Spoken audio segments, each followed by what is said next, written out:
I'd like to read you this blog that I wrote entitled, What is Non-Duality? So non-duality is a way of being, a way of perceiving life for what it actually is, not what we have mistaken it to be. Non-duality merges the 8,000-year-old knowledge of the Eastern Vedic philosophy of Advaita Vedanta with the modern brilliance of quantum physics, neuroscience, and psychology. This unity of the Eastern and Western hemispheres allows you to realign with the underlying reality of yourself, the nature of existence, so to experience again the wondrous awe not witnessed since childhood. Advaita literally means not two or one without a second. Advaita states that the self is the single one reality, meaning self is one without a second, and is the exclusive residence of peace, happiness, and love. Therefore, knowing yourself directly as yourself, you experience peace, happiness, and love inherently and permanently. Physicists, neuroscientists, and psychologists have been claiming for over 100 years that what we perceive as the world and ourself is not what we think it is or who we think we are. Many of these professionals state that matter does not exist, or that consciousness does not arise from our brains, or that an ego has never been located. The following quotes are profound statements from some of the most expert people in their field. These quotes reinforce that everything we have been taught our entire life is a misperception.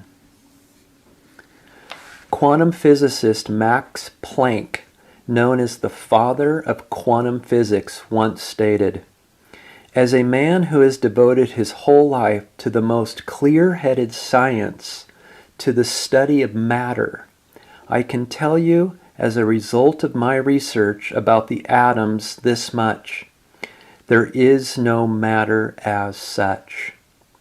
So what Max is stating is he has never found, or never did find before he passed, physical reality or physical matter.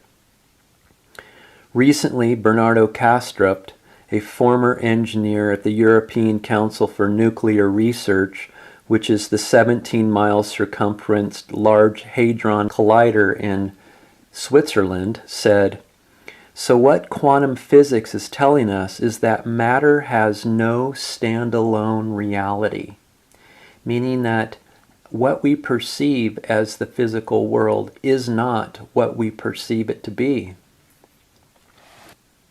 Donald Hoffman is a professor of cognitive science at the University of California, Irvine. In his 2019 book, The Case Against Reality, he states, "We, the scientific community, have no scientific theories that explain how brain activity or computer activity or any other kind of physical activity could cause or be or somehow give rise to conscious experience. We don't have even one idea that's remotely plausible." He is stating that we have no idea how consciousness is generated from the brain. If they got with the physicists, they would realize that there isn't necessarily a brain to begin with, so maybe that's the direction they need to look. Chris Nybar is a doctor of cognitive neuropsychology. In his book, No Mind, No Problem, he states, "Mistaking the voice in our head and labeling it me brings us into conflict with the neuropsychological evidence that shows there is no such thing." So still today, and this book was just written recently, the psychologists and neuroscientists have still never located an ego. they've never located you. In general, the experts say the physical world, which includes you, has no physical standalone existence. That the world as we know it is a non-permanent illusion. Yet you experience something very permanent. That permanence is yourself. By learning how to rest in and as yourself, you directly experience the wholeness and happiness of this inherent permanence.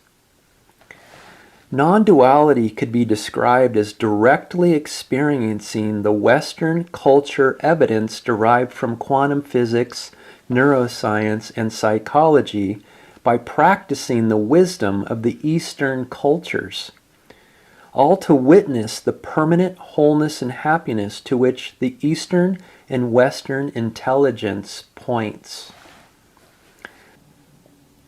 Non-duality exposes via data, facts, and your direct experience and inherent knowing that the way you have been taught to perceive life is a misunderstanding. This misunderstanding creates a sense of separation from the unity of self, which generates human suffering. Knowing yourself directly collapses this sense of separation and suffering, in which unity is experienced and peace, happiness, and love are witnessed.